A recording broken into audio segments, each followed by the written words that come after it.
operation that lasted 88 hours up to 10th May. The operation reset strategic assumptions by striking deep, dismantling terror infrastructure, and puncturing the long-standing nuclear rhetoric. The army successfully destroyed 7 out of the 9 targets and thereafter played a pivotal role in ensuring calibrated response to Pak actions. As you may be aware, Operation Sindhu remains ongoing. Any future misadventure will be resolutely responded to. Here I must acknowledge the proactive role of all stakeholders at the national level, including CAPFs, agencies, civic bodies, state administration, and other ministries, whether it's MHA, Maiti, Railways, and many more. Operation Sindoor was the best example of tri-service synergy under clear-cut political directive and full freedom to act or respond. In J&K, since 10th May, the situation along the Western Front and J&K remains sensitive but firmly under control. In 2025, 31 terrorists were eliminated, of which 65% were Pakistan origin, including the 3 perpetrators of the Pahalgam attack neutralized in Operation Mahadev. Active local terrorists are now in single digits. Terrorist recruitment is almost non-existent, only 2 in 2025. Clear indicators of positive change in J&K include robust development activity, revival of tourism, and peaceful Sri Amarnath Yatra, which saw more than 4 lakh pilgrims, exceeding the 5-year average. The theme of terrorism to tourism is gradually taking shape. As regards the Northeast, neutral, transparent, and decisive actions by security forces, along with many proactive government initiatives, have led to a marked improvement situation in Manipur during 2025.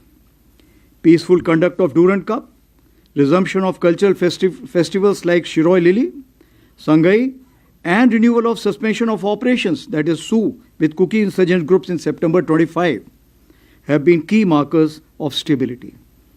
In response to turbulence in Myanmar, a comprehensive multi-agency security grid comprising of Assam Rifles, Army, and Home Ministry is working towards insulating the Northeast from spillover effects. With successful conduct of Phase 2 elections in Myanmar, we should be able to engage each other more effectively now. As regards the HADR, Humanitarian Assistance and Disaster Relief, the Army operated across 2 neighboring countries and 10 states. It rescued over 30,000 people, and during the Punjab floods in Pathankot, some of you would recollect the daring rescue of the CRPF personnel by an Army aviation helicopter from a collapsing building. In the border states, where I have delegated full authority to my div commanders, the Army was able to act even before formal requests were received from states. This reaffirms our role as the natural first responder during HADR crisis. Here, I must mention 14 Rajrif, Dharali, Uttarakhand, which lost 1 JSU 9 other ranks, continued to focus on the complete rescue operation and coordination at the initial stages. And that's what is the military motivation all about. Our 17 HADR bricks which we have planned are gradually taking shape pan-India. Now the battle of the future will not be won by a single arm or even a single service. It will be a national level enterprise. The Honorable Prime Minister captured this vision through the mantra of Jai, where jointness integrates our effort, Atmanirbharta empowers our capability, and accelerated innovation drives ideas into action. So based on the lessons drawn during Op Sindoor and in line with the Indian Army's belief that change must come at the velocity of relevance, we prefix the verb acceleration to all our nouns, that is, initiatives. We followed what Subhash Chandra Bose once said, no real change in history has ever been achieved by discussions alone. It was a call for action, and I am happy to say that with guidance from the highest level, full trust of our Honorable Raksha Mantri, and encouragement from all stakeholders, the Indian Army has made significant strides. I shall now touch upon some important tangible updates on the 5 pillars of decade of transformation. Herein I must mention that the urgency for change has been catalyzed by the middle level officers of Indian Army and not by top down for a change. So the first pillar, that is the force restructuring, focuses on reviewing organizational structures to enhance multi-domain combat potency and utilize tail as teeth sharpener. This is a different term, tail as a teeth sharpener. Therefore, we have adopted a spiral development approach centered on organization as well as equipment. We have reoriented and created several structures. Rudra Brigade for high-tempo multi-domain operations, bearer battalions, that is the light commando battalions for agility and disruptive effect. Similarly, Shaktiman regiments and Divyastra batteries for artillery will use US and counter-US for extended reach and real-time targeting. Ashni platoons of infantry platoons and some other organizations which are on the design board as of now will enhance precision, surveillance and strike options at the tactical as well as operational level. All of this will enhance our cumulative combat effectiveness. A large number of government sanctioned letters for organizational change have been approved over the past 14 to 15 months, numbering approximately 31, including that of the path-breaking IBJization of a corps and raising of an aviation brigades. The TA recruitment also, as you're aware, physically commenced after a gap of 5 years in year 2025. Moving on to pillar number 2, modernization and technological infusion remains a continuous and dynamic endeavor. Our modernization priorities focus on improving mobility and protection, strengthening network-enabled operations, enhancing communication system, deploying terrain-specific EW system, inducting new generation munitions, and expanding US and counter-US capabilities. Our immediate focus is on innovative kitting of legacy equipment or the platforms. The next phase involves developing new systems and finally culminating in network-enabled multi-domain operations. Advanced EW system, BrahMos, extended range, Pinaka, ELGR system, Pralay missiles, QR-SAM with extended range, Lotte munitions, drones, UCAVs are some game-changing equipment in the pipeline. As for the emergency procurement 1 to 6 are concerned, they have sharply reduced acquisition timelines and created opportunities for Indian industries. The funding has increased substantially, especially for EP6. For the first time, even the corps commanders have been empowered with emergency procurement powers. The modernization of logistics has included induction of logistic drones and robotic mules in large numbers. Now, this induction is not enough. This time in the central sector itself, approximately 10 tons have been ferried by these logistic drones. Our army-based workshop, which played a key role during Operation Sindoor, have been reoriented from being repair facilities to research and development come production-oriented hubs. Atmanirbharta in ammunition, we are proud to say that 159 out of 175 ammunition categories Indian Army holds have been fully indigenized, that is over 90%. Technology infusion. As my predecessor, General Manoj Pandey, had emphasized, technology infusion is central to addressing future security challenges. And based on that, the year of 24 and 25 were also declared as the year of technology absorption. We have aligned ourselves with all major national technology missions, including 6G and the National Quantum Mission. A dedicated quantum lab has been established in MCT Mau. In August 25, we launched the Agni Shodh initiative with IIT Madras to harmonize research and development pathways tailored to our operational needs. AI incubation cell is working well at Bangalore in Bell premises. We have introduced India's first sovereign agentic AI in box, a major step towards national vision of self-reliant, battlefield-ready AI.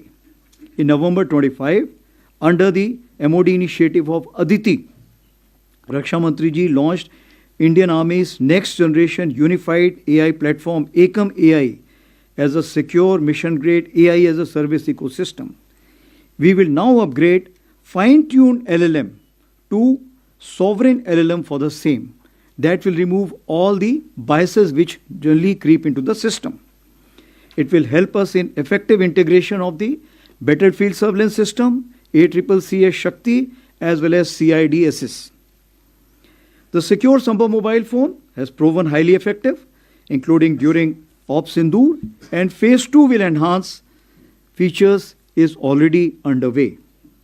Now, continuing our drive towards a technology-enabled army, 2026 and 27 have been declared as the years of networking and data centricity. I say again, years of networking and data centricity.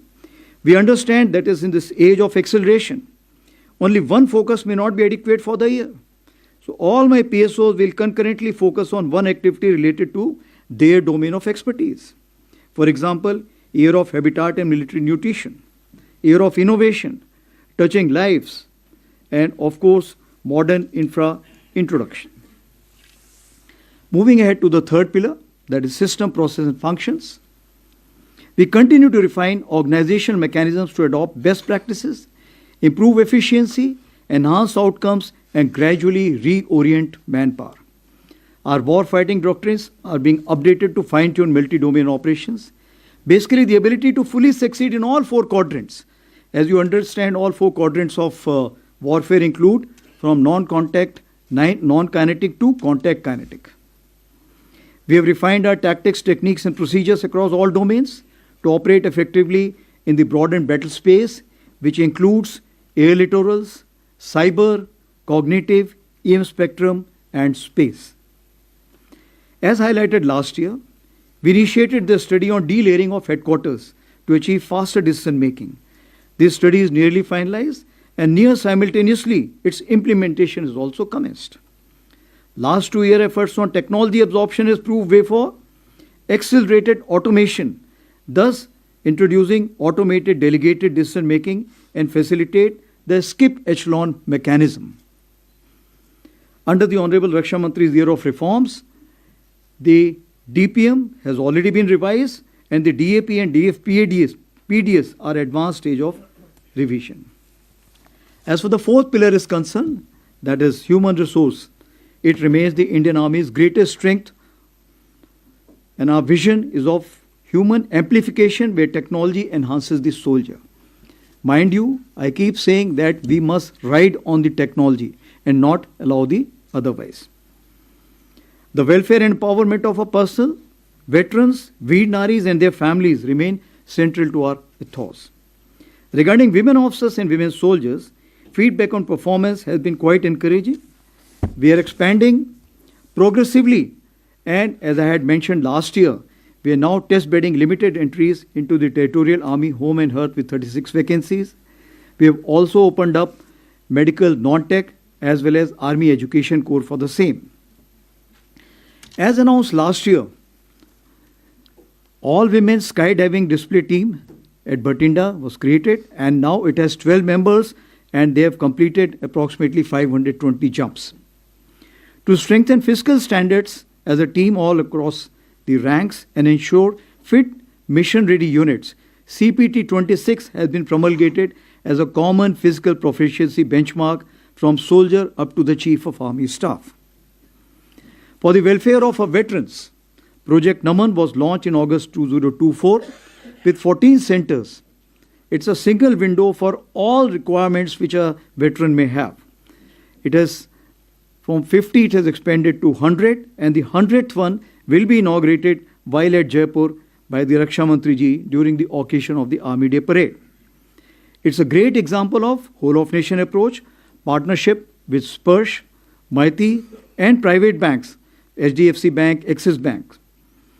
I would also like to thank the 9 banks who have supported our initiative of providing rupees 1 crore accident insurance to our soldiers and veterans, of course, with various preconditions. As regards veterans, all army commanders have personally reached out to all the governors and the chief ministers of various states for the convergence on veterans' welfare and their role in nation building. Veteran Achiever Awards has got a traction where we are already going to achieve 150 at the time of Army Day Parade. As for the jointness integration is concerned, the fifth pillar, Operation Sindhu was a powerful demonstration of coordinated joint service planning and execution. The mandate for jointness and integration has been clearly defined at the highest level. As you are aware, we are progressing towards integrated structures in form of theatre commands. This is a deliberate, consultative and well-synchronized process to which the Indian Army is fully committed from day one. Now to expand the arc of jointness, multi-domain synchronization, accordingly the Army has expanded its arc of jointness to deepen cooperation with CAPFs and multiple ministries. Communication support has been extended to forward CAPF units, about 40 BSF and ITBP units, integrated into the Army's Network for Spectrum, that is NFS. We are examining common chains for ammunition, health, services, and supply systems. As for effective multi-domain operations execution, deeper civil-military industry collaboration will be essential. We have conducted convergence capsule at 28 locations along the border states, especially 8 border states where over 700 attendees from the civil side have been there. Even the Higher Command course, which is a classified course, has been opened up for 2 weeks this year for 40 participants from the policy, academia, as well as the industry. Now, in capability building development, the academia industry military troika remains central. The Army has shed traditional inhibitions and continues to reach out, sharing concepts, sending officers on deputation, and opening ranges and testing facilities to the industry. We do encourage veterans to act as a bridge between services and industry, as well as academia. We are supporting the funding startups and have started the Army internship program across 8 verticals. We are happy to note that over 50,000 applications were received for 50 vacancies for the period of Jan to June 2026. And aligned with India's foreign policy vision of Vishwabandhu and Vishwamitra, the Indian Army has firmly established itself as a proactive instrument of military diplomacy. We remain a leading contributor to UN peacekeeping with over 4,000 personnel, including more than 100 women peacekeepers deployed across 9 out of 13 missions. Our recent engagements include 3 high-impact president-setting events. The first ever conference on women peacekeepers, Women in Peacekeeping, a Global South Perspective. This was a conclave of Global South held in Feb 2025. The United Nations Women Military Officers Course and Military Medicon with 42 officers from 15 countries in August. And the first ever United Nations Troop Contributing Countries Chiefs Conclave, which brought together senior military leadership from 32 troop contributing nations. Now, these initiatives reinforce India's trusted role in global peace and stability. Recently launched Friends for Life website is now getting major traction. It is to connect all friendly foreign countries' officers attending courses in India for lifetime connectivity. As regards nation building, our efforts are aligned to 4 broad lines of effort: border area development, catalyzing economic growth, self-reliance, HADR, and ecological conservation and sustainability. These initiatives leverage the Army's outreach, presence and organizational strength to advance national priorities. Now, guided by the philosophy of Prakriti Sang Sena, Suraksha Bhi, Sarakshan Bhi, the Army has undertaken major ecological and sustainability initiatives. Our 10 ecological task force battalions have planted 10 crore saplings for better coordination. In October 2025, Ministry of Environment and Forests has nominated Major General rank officers as wildlife wardens in each of these states. We are very closely involved in 2 conservation efforts, the Great Indian Bustard and the Snow Leopard. As regards sports, 88 international and 457 national medals have been won by Indian Army, which include the 18 boys and 2 girls sports company raised by Indian Army. So overall, as we concluded 2025, I feel that in 2026 we will be able to steadily progress towards a different Indian Army, capable of thinking smart, seeing all, striking deep, moving fast, connecting domains, controlling or coordinating information, standing resilient, and most importantly, winning together with support from each of our countrymen. मैं देशवासियों को आश्वस्त करना चाहता हूं कि भारतीय सेना हर परिस्थिति में सक्षम, सजग और संकल्पबद्ध है, जो हर चुनौती का सामना पूर्ण तैयारी अनुशासन और आत्मविश्वास के साथ करने के लिए सदैव तत्पर है। राष्ट्र की सुरक्षा हमारी सर्वोच्च प्राथमिकता है। थैंक यू एंड जय हिंद। नाउ मैं open two questions please.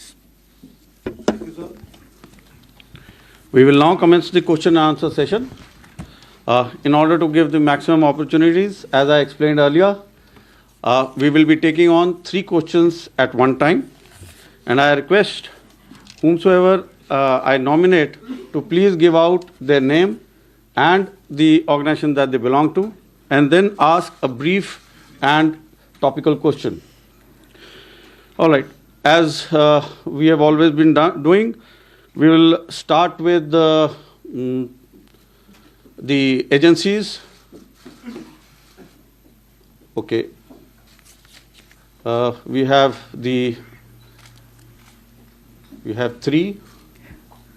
Who else is there? Yeah, 4. Yeah, 130.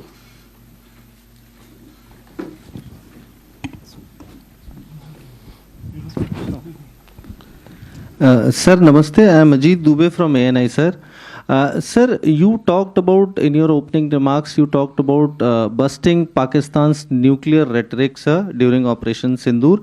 Can you tell us how did the army do it, or how did the forces do it? And during the talks with DGMOs during the conflict, was there ever any nuclear threat given by Pakistan army? And sir, in recent past, we have seen that a major force restructuring has taken place, where you have been able to create a pool of over 1 lakh drone operatives. Was this necessary?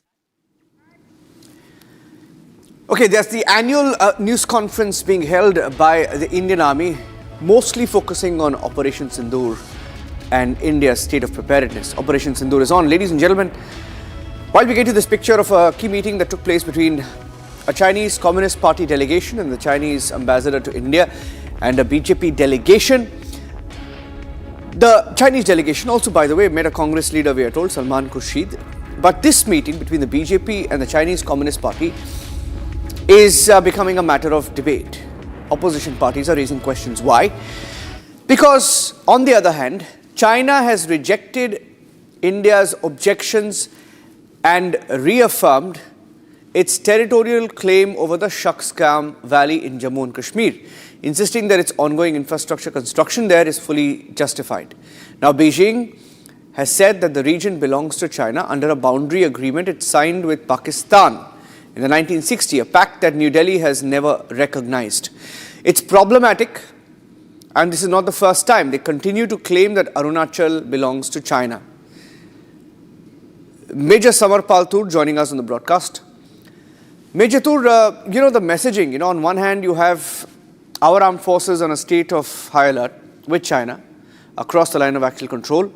And then you have the face-off over Arunachal. You have Indians being stopped in different airports in China, being harassed for their stand on Arunachal, for being from Arunachal.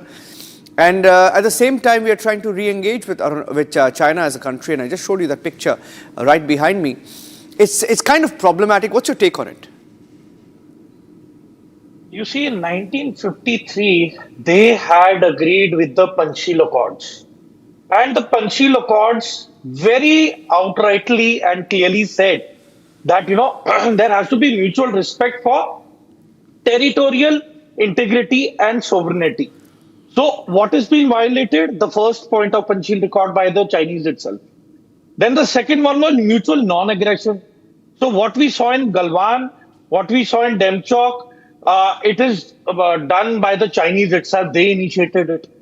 Then we come down to, not to interfere in each other's internal affairs. India has not been doing it, but, the Chinese have been funding one of the political parties, and there is an investigation going on, and it has put a very huge question mark on the integrity of that certain political party regarding a certain family and few members.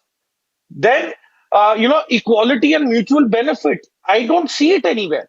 And then peaceful coexistence. So all these 5 points that the Chinese were harping upon that have to be followed for a better future and coexistence of a, more stronger and a better Asia. is been nullified by the Chinese since 1962 onwards. And in 1963, they violate their own principles laid down and signed by them in 1953 with Nehru. So you see, the Chinese are lacking integrity. The trust factor is at an all-time low.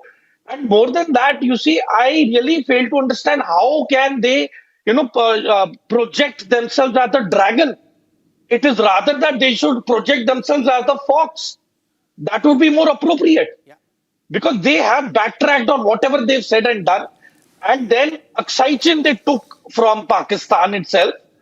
And by doing that, they themselves violated the, sovereignty of India. And that is where things went bad. So my question is, what is there, what is the surety that even if China comes for a good relation with India, it is only because it does not want the Indian government to get closer to the United States of America. Yeah. And I certainly feel that to counter the Chinese, American presence is very critical, very important, because they have the technology, they have the military weapon and equipment, and India has a favorable terrain to contain China along with these weapon systems and this ally called USA. Yeah. And you see, if there is a book written by a Chinese author, Sun Tzu, a warrior, who says that never close an Yes. open-ended dispute, so that you buy time, let the generations go by, and then you do the salami slicing. Yes. That is what has been, being claimed by Mr. Wangchuk's wife. Yeah. That the Chinese are very shrewd. Every year they keep coming ahead like 200 meters. Then next patrol, when our troops go, they are Yeah. again within our territory by another 200 meters. So either we have a proper fencing system along Yes. the Chinese border, and we weaponize it. Let them not take our security for granted by staying with the Major notion Tour. that we are going to come at them with sticks Yeah. and stones. Yeah. So until unless we do not confront them with Yes. weapons, I think this is going to carry on. Okay, is I'll not leave it going at to that stop. because I'm running out of time, Major Tur. I have to take a break right now. But it's interesting because after the Tianjin handshake, you had China aggressively take up the Arunachal issue. And at a time when there's a Chinese delegation in the national capital, you have this face-off over the Shaksgam Valley. Continue to track that story. That's the picture continues to be our focus story. It's becoming a very heated debate. Getting you the breaking news updates. Stay tuned. Taking a break.